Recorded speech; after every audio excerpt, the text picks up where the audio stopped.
Pessoal, graça e paz. Aqui é o Helry Alves e esse é o nosso canal Evangelho Underground.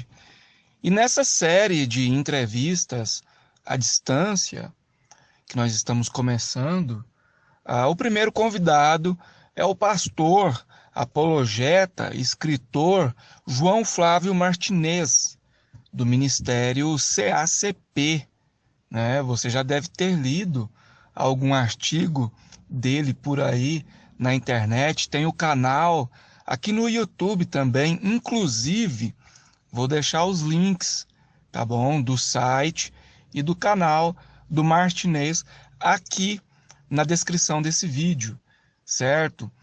Na entrevista de hoje, eu vou conversar com o Martinez acerca do calvinismo, que é um tema que eu tenho abordado com uma certa constância aqui no canal. Quem acompanha sabe, né?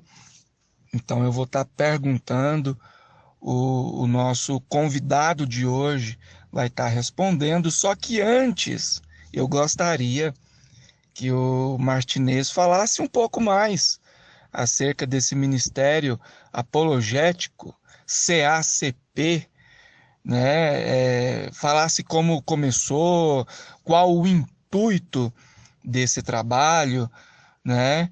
E em seguida a gente passa para as perguntas, ok? Flávio Martinez, nosso convidado, é com você.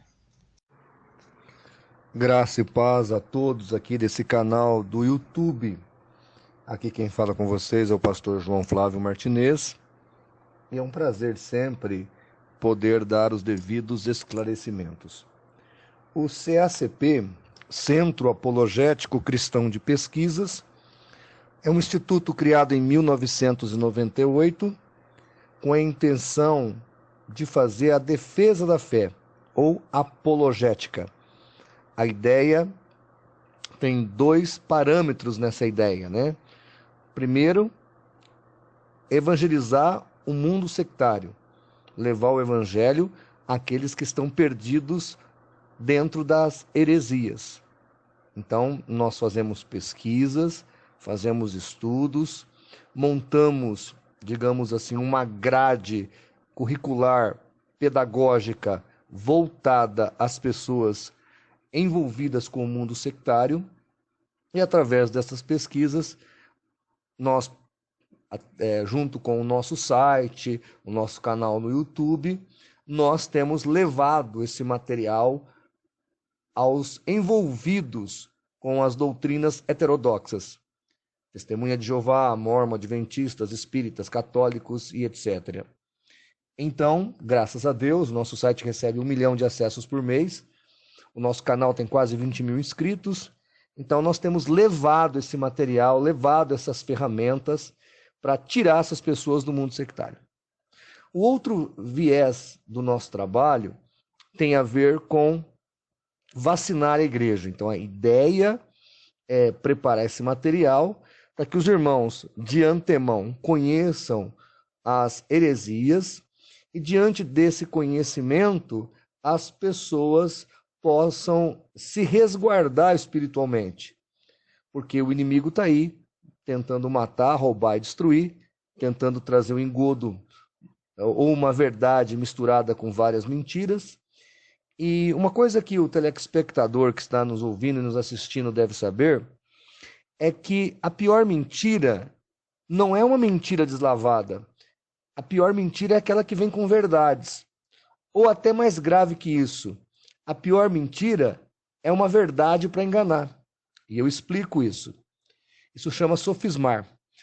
A pessoa chega em mim e diz assim: olha, pastor Martinez, o senhor poderia me dar uma carona com o seu carro até no centro da cidade? O senhor está descendo para lá, o senhor vai descer para lá, de repente me dá uma carona? Aí eu não quero dar a carona para essa pessoa, diga assim: olha, infelizmente eu não vou poder te dar essa carona, porque o meu carro está sem gasolina. Aí você entende então que eu não vou mais, que eu não vou fazer mais essa viagem, e você agradece porque você vê que a carona ficou impossibilitada.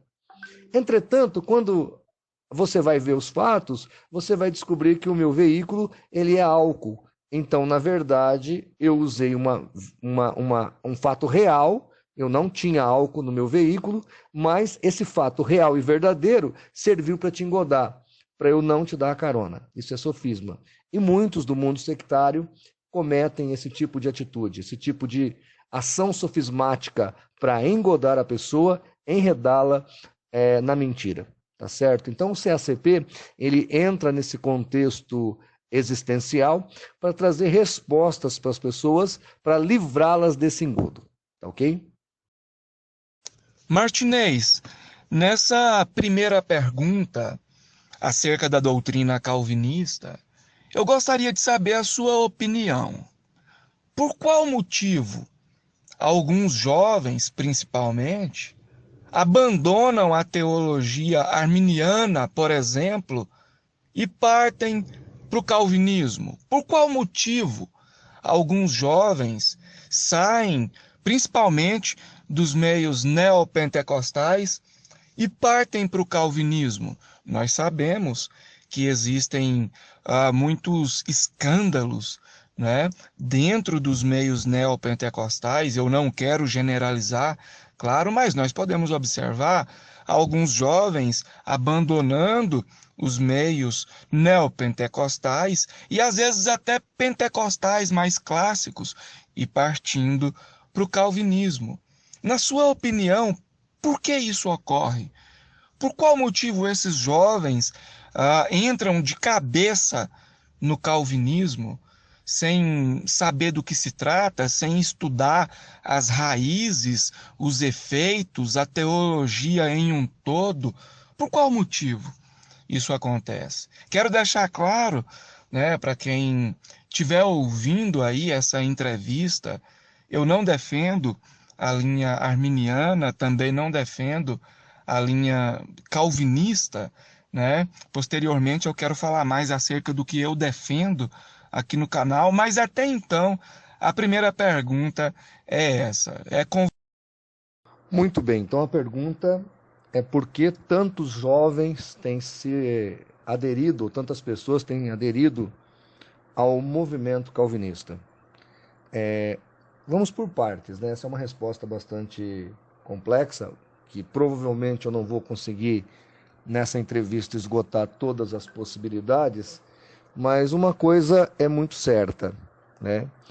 O primeiro motivo que nós entendemos que tem levado muita gente à teologia reformada, logo à teologia calvinista, é os escândalos que nós temos nos movimentos neopentecostais. Então as pessoas estão cansadas de ver profecias que não se cumprem, estão cansadas de ser exploradas financeiramente, estão cansadas de um evangelho raso, medíocre, que é pregado nessas igrejas. E quando elas chegam numa igreja reformada e elas escutam ali um reverendo muito bem embasado, muito bem estudado, trazendo ali uma mensagem substanciosa, é óbvio que essa pessoa fica encantada. Não há como não ficar. Mesmo porque, e aí méritos dos pregadores calvinistas, quando eles pregam quando eles não entram no mérito do calvinismo e eles pregam outros assuntos, são mensagens espetaculares. São mensagens muito bem elaboradas, muito bem concatenadas, são mensagens que realmente atingem o seu objetivo.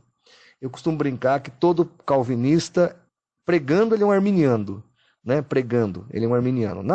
Na teoria, ele é um calvinista, né? Na hora que ele vai escrever, na hora que ele vai conjecturar, ele é um calvinista. Mas pregando, ele não prega abertamente o calvinismo, pelo menos a maioria dos que eu conheço. E mesmo porque a teologia reformada não é só calvinismo, né? Ela é muito mais que isso. Então, esse seria um motivo. Então, as pessoas estão cansadas de escândalos, estão cansadas de serem vilipendiadas, estão cansadas de ouvirem essa coisa barata. É muito fácil. Você faz um curso de teologia, por mais simples que seja, depois você vai em umas igrejas dessas ouvir os pregadores. É lastimável. É lastimável. E você não precisa ir muito longe. Você tenta ouvir o Valdemiro Santiago, tenta ouvir o Edir Macedo, né? Tenta ouvir o Agenor Duque. Esses caras não falam coisa com coisa, eles não ligam os pontos. Quer dizer, quando a pessoa começa a conhecer a Bíblia, ela fica cansada disso, ela não aguenta esse tipo de coisa, ela quer ser alimentada espiritualmente. Então, essa é uma questão.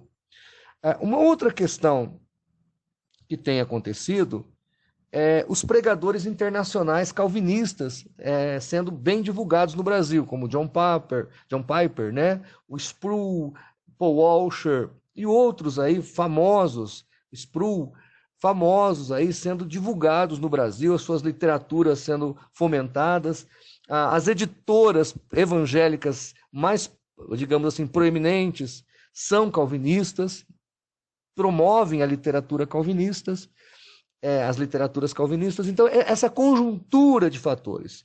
De um lado, escândalo, do mesmo lado aí do neopentecostalismo, palavra fraca, espoliação da fé, né? Pouca literatura consistente, e do lado de cá, uma palavra mais concatenada, mais projetada, mais bem preparada, uma teologia mais bem embasada, uma literatura mais robusta.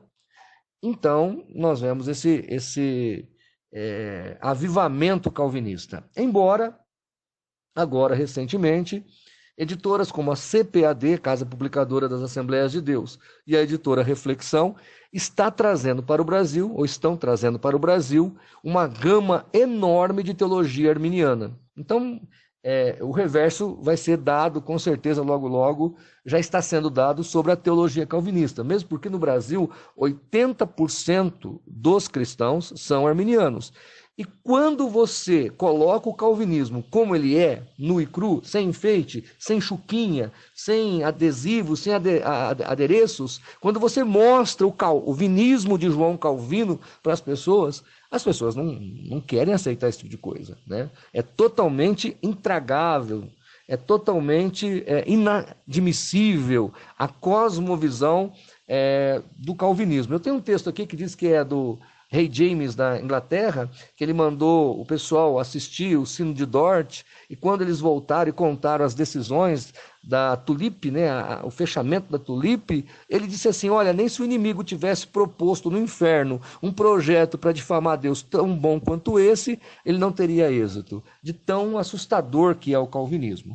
Eu digo que o calvinismo já foi rechaçado em 529 no Concílio de Orange, quando a dupla predestinação foi anatematizada, ou seja, foi amaldiçoada pela igreja.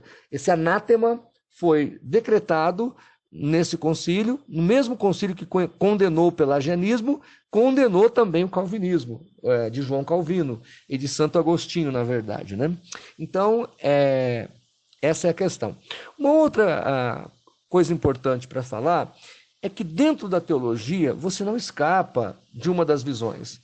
Ou você é um arminiano ou você é um calvinista. Você não é um calviniano, não existe uma possibilidade de ser um pouco de cada coisa, tá certo? Não existe. Você fugir um pouco dos pontos calvinistas, você já é um arminiano, tá ok? Não tem jeito. Ou você aceita o pacotaço do calvinismo, ou quando você tira uma agulha daquele pacote, então os próprios calvinistas vão defini-lo como arminiano. Então não tem jeito. Quero lembrá-los também que dentro da teologia católica existe essa mesma disputa, esse mesmo conflito, atrito teológico, né? Dentro do catolicismo, o calvinismo, vamos assim, anacronicamente falando, é chamado de tomismo, e o arminianismo é chamado de molinismo. Então, mesmo numa religião tão bem estruturada e antiga como o catolicismo, também existe esse problema. Por que estou dizendo isso? Porque os calvinistas acusam os arminianos de católicos. Os católicos são arminianos, os protestantes que aderem ao arminianismo estão aderindo ao catolicismo. Isso não diria nem que é ignorância histórica e teológica, é maldade mesmo, porque qualquer pessoa que estuda sabe que o catolicismo tem também a mesma problemática no seio da teologia católica. Tá? Então, deixar isso claro para os nossos telespectadores e nossos ouvintes a respeito do calvinismo. E eu alerto você que está se iludindo com isso, não entre por esse caminho, porque é um caminho meio complicado e não é muito produtivo. Ah, ok. E dentro da soteriologia, por exemplo, o senhor acredita que crê em uma doutrina assim, crê em um Deus assim, que predestina pessoas ao inferno antes delas nascerem, que só sabe de tudo porque decretou tudo, enfim, né? Isso aí atrapalha na soteriologia, a pessoa, consequentemente, passa a crer em um Deus diferente daquele que a Bíblia apresenta, ou a gente pode encarar isso aí apenas como uma opinião teológica diferente? Qual o seu ponto de vista acerca disso? Atrapalha? Então, eu entendo claramente que o calvinismo é uma heresia. Acredito que não seja uma heresia de perdição, ou seja, mesmo a pessoa crendo nesse descalabro, ela pode ser salva.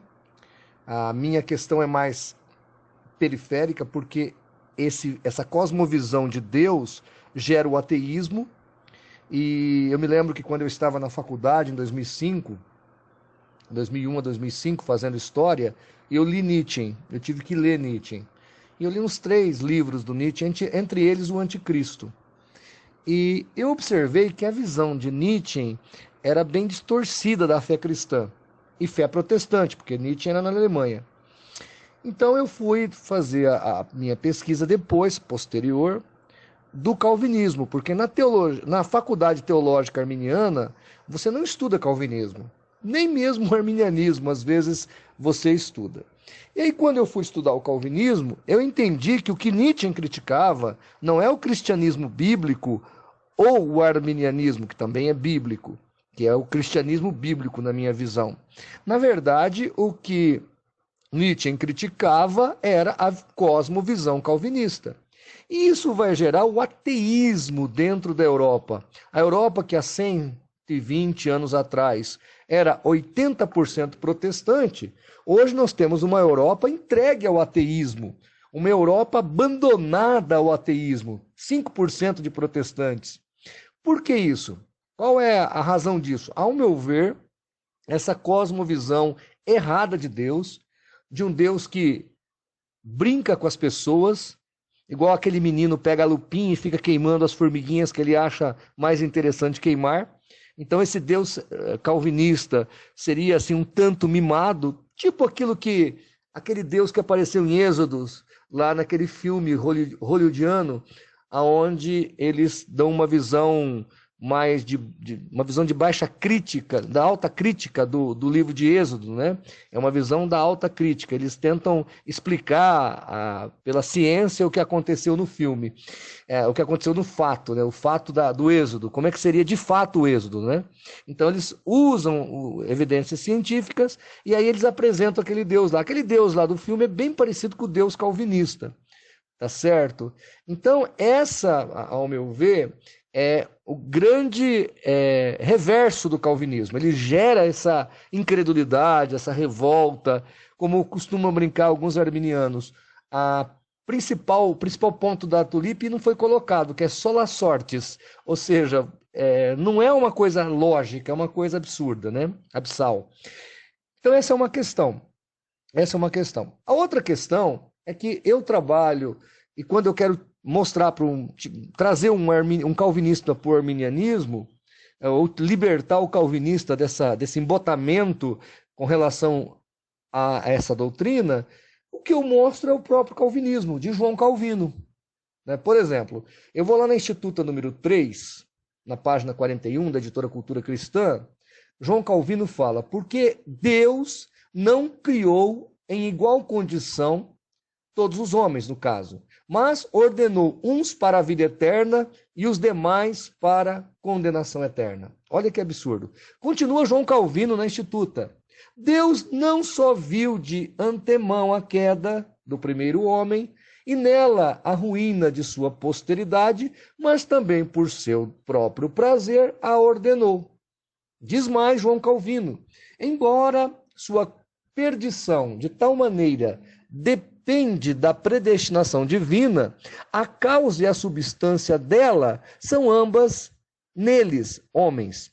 Portanto, o homem cai porque assim ordenou a providência de Deus. No entanto, cai pela sua própria falha. Então, quer dizer, Deus decreta o pecado do homem, o homem peca e a culpa é do próprio homem. Então, assim, você vai mostrando para as pessoas. Olha o que o Boetner, que é um calvinista, fala. Ele diz assim: mesmo a queda de Adão, através dele, a queda da raça, não foi por acaso ou acidente, mas foi assim ordenada no seu decreto. Diz Calvino ainda, voltando agora para o Calvino novamente, na Instituta volume 3, sobre a história de um mercador. Esse mercador, então, ele se perde da sua caravana, ele é achado pelos ladrões que o roubam e o matam. Aí Calvino diz: Deus não somente anteviu esse fato, como assim o determinou. Eu me lembro que os calvinistas ficaram muito bravos comigo, porque quando aconteceu daquela criança que estava tentando atravessar o mar Mediterrâneo e a família dela naufragou e o corpinho do menino foi achado na praia da Grécia, eu peguei a foto da criança e coloquei um comentário embaixo da foto dizendo o seguinte: Deus não somente anteviu, como predeterminou o futuro dessa criança. Então, na ótica do Calvino, aquela família que naufragou e morreu miseravelmente no meio do oceano, e os corpos apareceram lá, entre eles do menino, na praia da Grécia, foi um decreto divino, foi pela vontade, o beneplácito de Deus. Então, quando você começa a mostrar para as pessoas o calvinismo de João Calvino, não o calvinismo enfeitado pelo John Piper, não o calvinismo rebuscado do Paul Washer, não o calvinismo fictício do Dr. Augusto Nicodemos, não esses calvinismos, mas quando você mostra o calvinismo de João Calvino e a assustadora visão que ele tem de Deus e da sua palavra e do seu decreto, as pessoas elas começam a retroceder e a voltar para a Bíblia. E é importante que o nosso telespectador entenda que até o século IV para o século V, essa visão não é achada nos pais da igreja. Eu tenho aqui toda a patrística, eu faço minhas pesquisas nessa patrística, e todos os pais da igreja, tanto que o próprio Spurgeon confessa isso, e o Owen, um outro autor calvinista, também fala isso. Antes do século V, não existia na teologia cristã a cosmovisão calvinista. Ela começa com Agostinho, e é importante notar que eu li o livro todinho do livro de Santo Agostinho sobre o livre-arbítrio, e ali ele combate o estoicismo e ele mostra a relevância cristã do livre-arbítrio. Quando ele se depara com Pelágio, parece que ele restaura o estoicismo, que é o paganismo da época, né? A religião mais potente do paganismo da época. Ele restaura o estoicismo helênico e ele então gera, consubstancia essa cosmovisão do calvinismo, porque Calvino nada mais fez do que beber na fonte que era Agostinho. Ele cita mais de 400 vezes Agostinho nas Institutas. Então, eu entendo que o jeito mais fácil de mostrar a verdade para as pessoas é mostrando o que é o calvinismo. O fato, tem um artigo no site do CACP que tem o seguinte tema: conheça o calvinismo pela caneta dos calvinistas. E ali você vai ver que o calvinismo é totalmente desprovido de consenso, de bondade, de piedade, não coloca Deus como um agente piedoso, que procura o homem para salvá-lo, que amou o mundo de tal maneira que enviou o seu filho para que todo aquele que nele crê não pereça, mas tenha vida eterna, João 3,16. Olha que absurdo, telespectador. O calvinismo nega o centro da Bíblia, do Evangelho, que é João 3,16. Ele nega, porque o Deus calvinista não aceita João 3,16. O verso seria escrito assim na visão calvinista: porque Deus amou os eleitos de tal maneira que a sua graça irresistível salvará todos aqueles que estão predestinados. Esse é João 3,16 na visão dos calvinistas. Então, diante da pergunta, como é que a gente mostra os fatos, não precisa distorcer verdades, não precisa sofismar, é simplesmente pegar o que está escrito em Calvino, pegar o que os calvinistas mais relevantes falaram e mostrar para a pessoa. É uma coisa quase que libertador. E quando a pessoa faz uma analogia entre a Bíblia, a singeleza da Bíblia, né? Você vai ver que não bate com o calvinismo. Eu até brinquei com meus alunos ontem no seminário, lendo, eu acho que é 1 Pedro 1,10 ou 2 Pedro 1,10, onde Pedro fala dos eleitos, né? Aí Pedro diz assim, olha, você que é um eleito, você que é uma pessoa salva por Cristo, trabalhe pela sua eleição para que você não se perca. Então, Pedro, ele não era, anacronicamente falando, um calvinista, mas sim um arminiano. Ele falava que os eleitos, aquela pessoa que foi predestinada, né, os predestinados à salvação, deveriam lutar para desenvolver a sua salvação, porque senão seria em vão e eles se perderiam. Então, né, bem diferente do que ensina o calvinismo. Embora, e aqui eu explico rapidamente esse fato, na cosmovisão arminiana barra wesleyana, porque o arminianismo clássico se aproxima muito do calvinismo, o wesleyanismo é que vai distanciar-se um pouco mais. Tem um artigo meu, aliás, um vídeo meu lá no CACP Vídeos, onde eu explico essa cosmovisão. Na visão arminiana, na visão wesleyana, a ideia é que Deus predestina a igreja, ter uma igreja. Quem vai entrar nessa igreja é livre-arbítrio, né? Essa seria a visão mais bíblica e cristã, ao meu ver, e mais justa, colocando Deus como aquele que amou o mundo, como está em Tito 2,11, né? Que a sua graça é para toda a humanidade, não só para os eleitos. A graça de Deus, ela está difundida em todo o planeta, em todo o mundo. Quando o véu do templo se rasga, essa graça é expandida e é colocada à disposição de todos. Ok? Certo.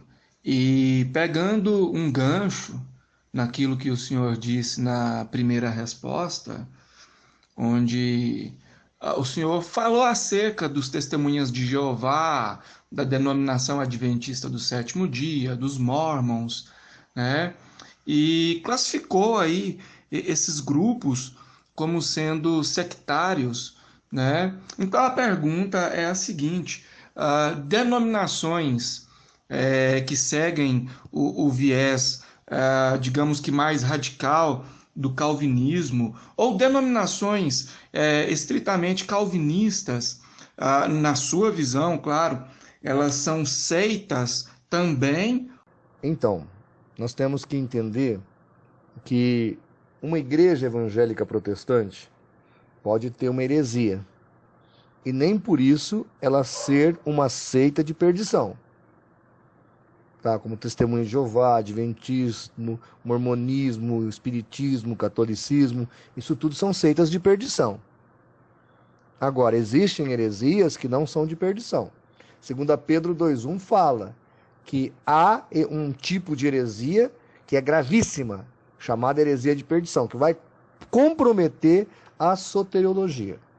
O calvinismo, apesar de ser totalmente distorcido e, ao meu ver, antibíblico e herético, ele não é suficiente para levar uma pessoa ao inferno.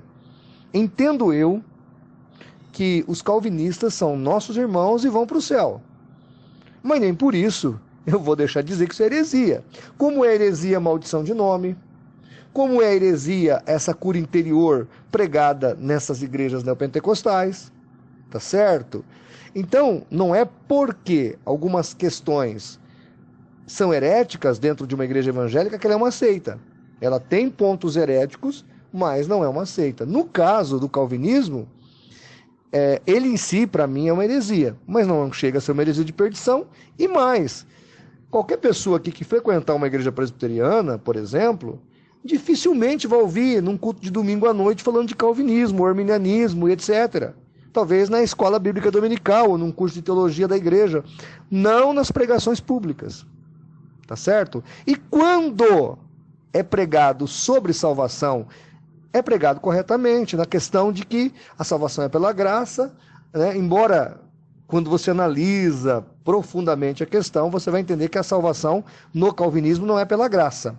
A salvação no calvinismo é pela predestinação. tá? Não é pela graça. Graça seria o favor imerecido dado a todos. E aí a pessoa aceita ou não. Isso é graça. No calvinismo não tem graça, tem predestinação. Mas apesar disso tudo, eu entendo que não chega a ser uma heresia de perdição. E não dá para comparar uma igreja adventista, uma testemunha de Jeová, um mormon, com uma igreja presbiteriana, tá certo? A igreja presbiteriana é uma igreja evangélica, tá? Apesar da heresia do calvinismo. Ah, ok, compreendo. Teve um debate que eu assisti e eu lembro que o senhor pronunciou dizendo que os calvinistas tinham que assumir seu profeta. Ou seja, muitos calvinistas não assumem João Calvino, né? Eles dizem que os testemunhas de Jeová seguem Charles Taze Russell, os adventistas seguem Ellen Goldwhite, né? Os mormons seguem Joseph Smith, mas eles não seguem Calvino. E aí o senhor disse que eles precisam assumir aí o profeta deles, né? E mediante a tudo que Calvino escreveu, inclusive o senhor citou vários textos e trechos aí das Institutas, né, coisas, ao meu ver, horríveis, né, que ele escreveu, mesmo depois de tudo que ele fez, o senhor ainda acha que ele foi um homem de Deus, que Deus usou ele nisso aí? Se Deus não usou ele nisso aí, Deus usou ele em quê? Né? Ele foi ou não foi, aí, na opinião do senhor, claro, um homem de Deus, um instrumento de Deus na história cristã? Bem, aqui nesse caso, a pergunta é dupla, né? A primeira questão é o que significa dizer que os calvinistas atuais não assumem Calvino? E a outra questão seria se esse Calvino, que foi como um ditador em Genebra, que ordenou a execução de 58 pessoas, que baniu milhares de pessoas da cidade, perseguiu os demais protestantes, se esse Calvino é um homem de Deus e foi usado por Deus. Então tá. Primeira questão, quando eu digo que os calvinistas atuais precisam assumir Calvino, é porque o rebuscamento hoje é muito denso. Você escuta um calvinista atual falando e você não sabe discernir se aquilo é um calvinista falando ou um arminiano. Exemplo de uma pessoa que eu gosto muito e que age assim é o reverendo Hernandes Dias Lopes, que se diz calvinista. Tem um vídeo dele que ele é perguntado se o homem tem livre-arbítrio. Ele fala que tem. Se é perguntado que Deus decreta todas as coisas, ele fala que não.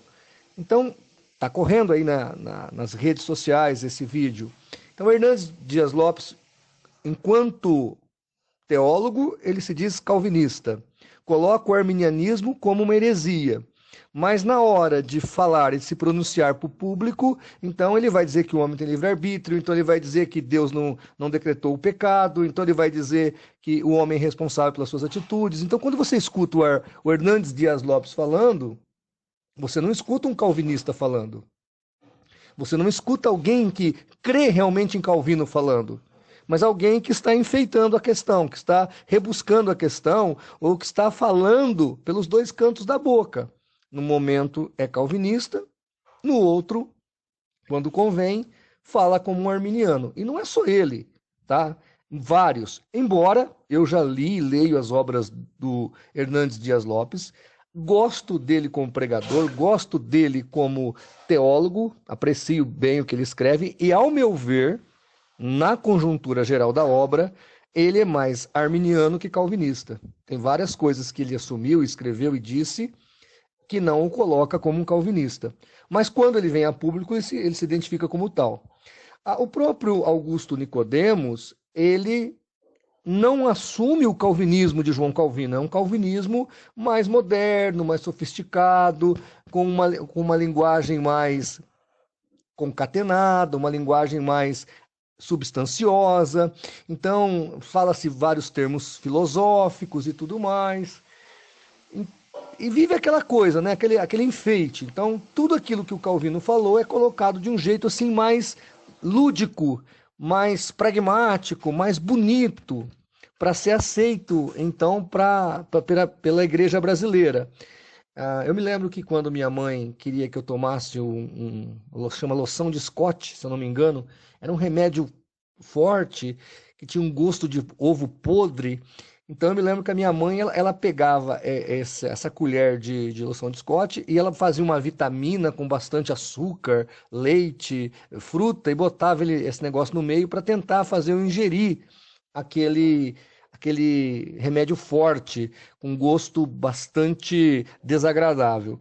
O que eu percebo é que os atuais teólogos calvinistas fazem algo similar com o calvinismo. Então, se você falar publicamente o que Calvino falou, ia chocar drasticamente a sociedade atual e também os cristãos evangélicos brasileiros. Então pega-se esse remédio forte, mistura-se com bastante creme de leite, com bastante doce de leite, com bastante fruta, bate-se no liquidificador da teologia reformada e aí serve para a população. Né? Então, quem escuta o calvinista falando de livre agência, não tem, ao ouvir livre agência, não tem nenhuma dúvida em entender que isso é livre-arbítrio. Eles só mudaram o nome do livre-arbítrio, é livre agência. Então, essa é uma questão que eu abordo e eu acho que isso é problemático. Quer dizer, você é calvinista, mas não quer assumir Calvino. Você é calvinista, mas tem vergonha do que Calvino falou. Tá certo? Imagine você, uma mãe chega numa igreja de um pastor calvinista e diz: olha, pastor, ore por mim porque eu estou arrasada. O meu filho de 8 anos foi raptado, foi drogado, foi abusado sexualmente, depois esquartejado. Ora por mim.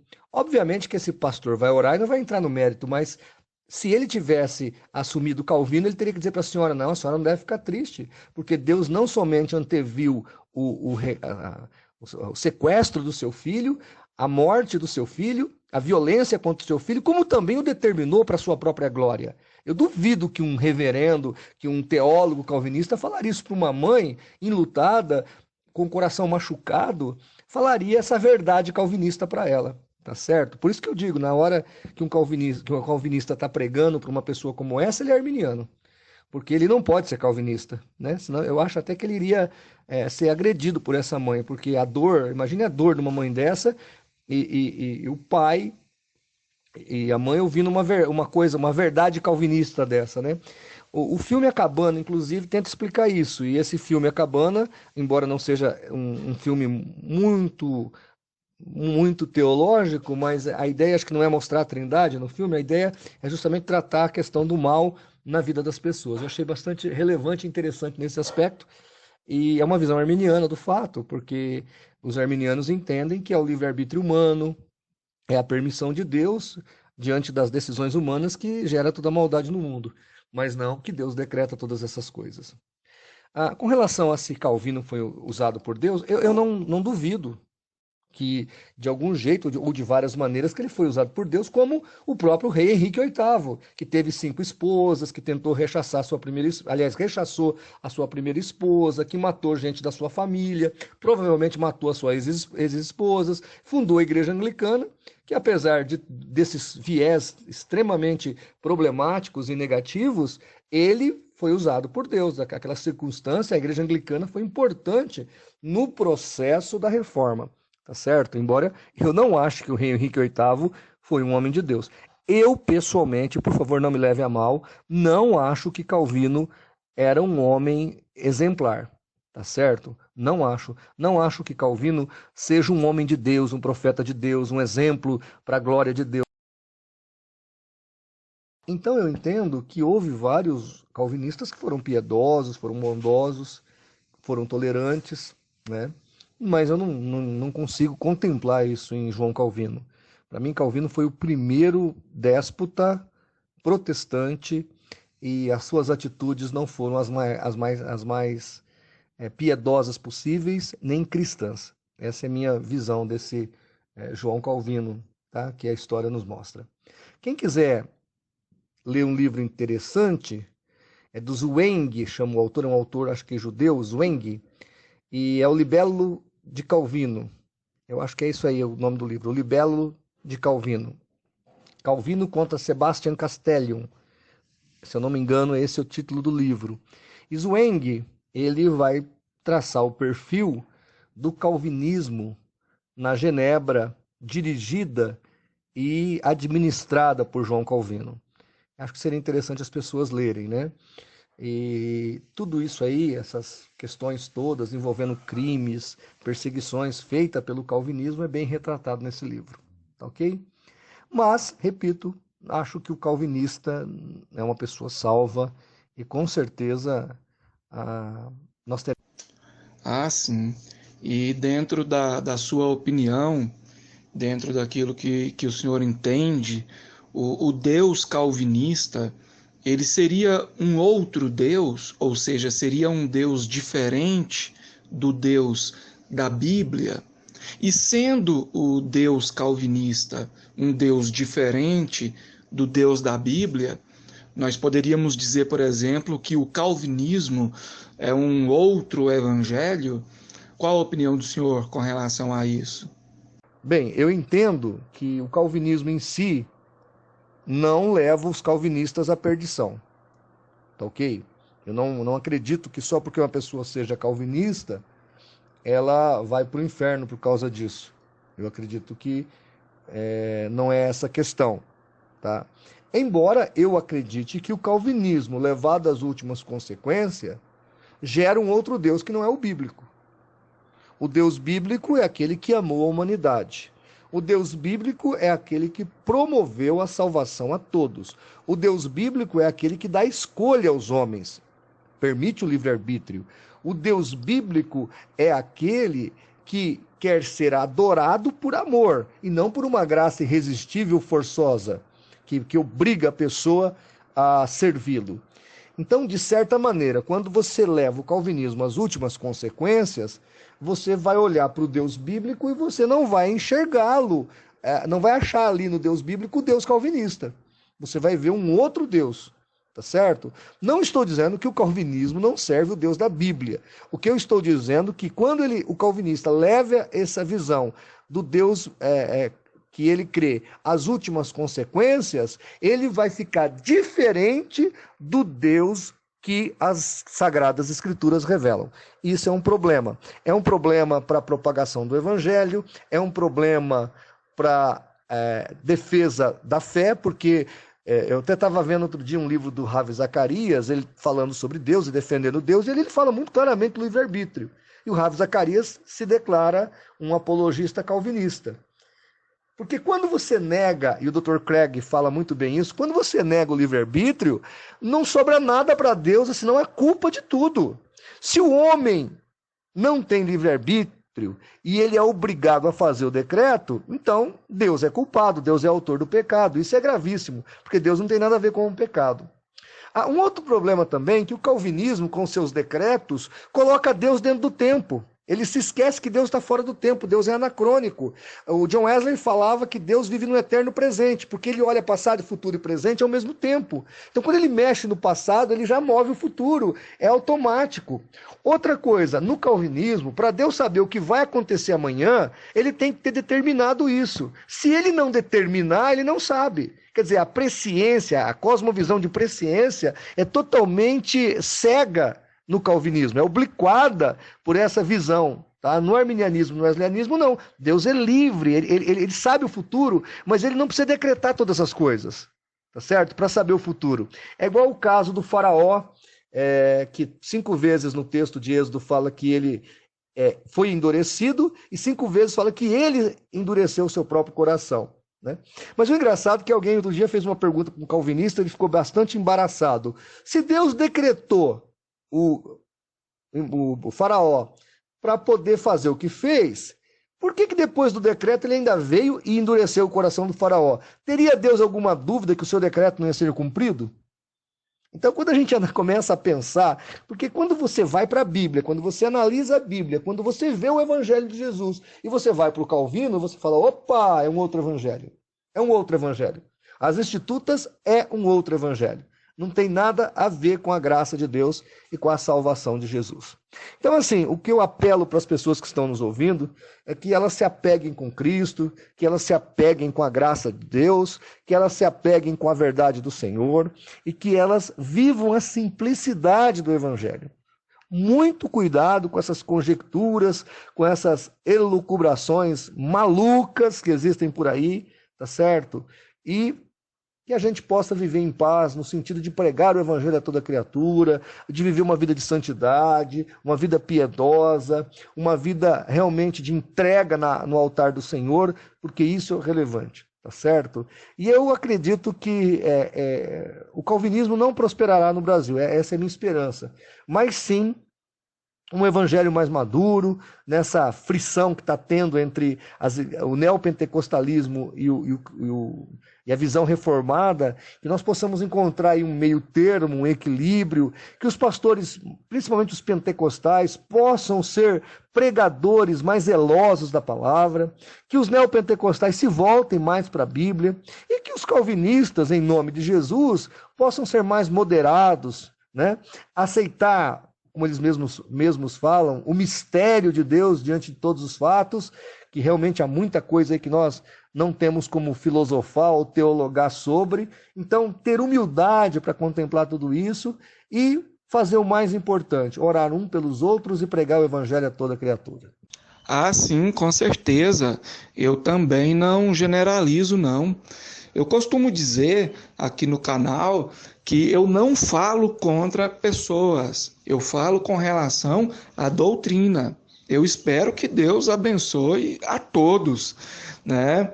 E quero fazer a sexta e a sétima pergunta, ou seja, as duas últimas dessa entrevista, em uma só.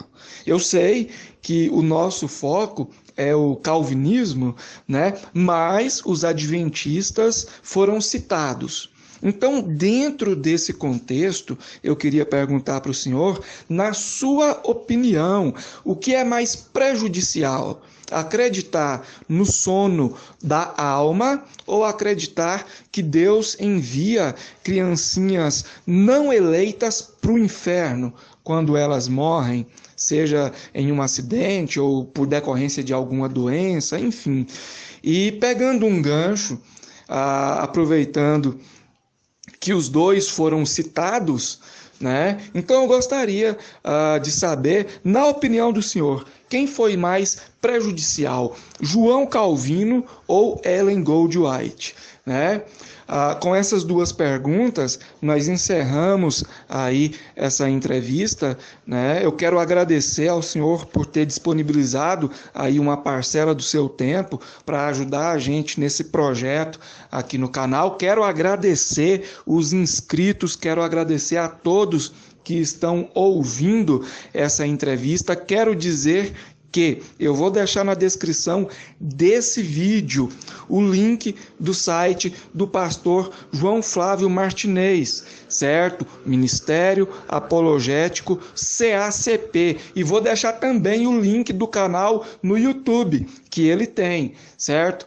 Tudo na descrição desse vídeo. Gostaria de dizer também que o nosso meio de comunicação, ou seja, o nosso canal aqui no YouTube, também está à disposição, ok? Desde já, muito obrigado e quero ver aí a sua opinião, as suas respostas com relação a essas duas últimas perguntas.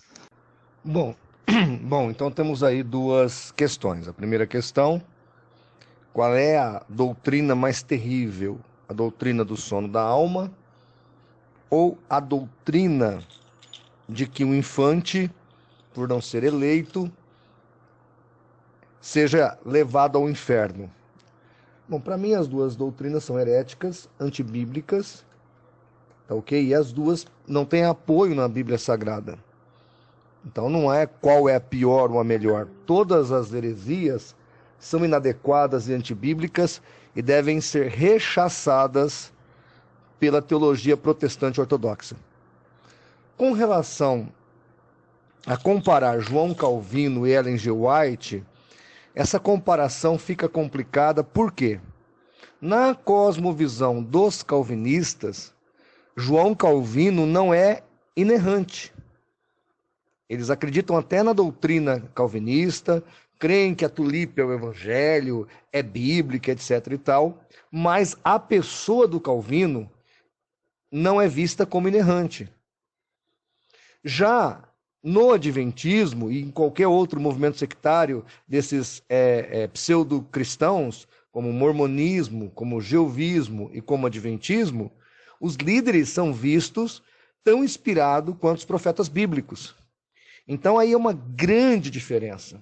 Há uma grande diferença.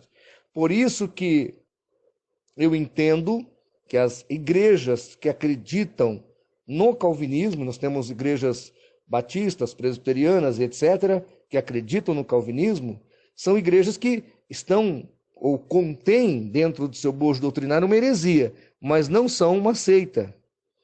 Tá ok? Já diferente, essas que eu acabei de citar, pseudo-cristãs, que são muito próximas ao estilo protestante de ser igreja, porque se você visitar um salão do reino, uma igreja mórmon ou uma igreja adventista, ela é muito similar a uma igreja evangélica protestante. Essas que eu acabei de citar são seitas de perdição. Então é uma diferença brutal e grotesca entre eles, ou seja, a visão que eles têm dessas pessoas. O calvinismo olha de um jeito para o João Calvino, enquanto que as seitas olham para os seus profetas, colocando-os no mesmo nível da Bíblia ou até superior à Bíblia, com doutrinas extrabíblicas. Os mórmons chegaram a ter um novo evangelho. Então, esta é a grande diferença. Ok? A gente está sempre à disposição. Espero que eu possa ter elucidado os nossos ouvintes e telespectadores. Um grande abraço a todos.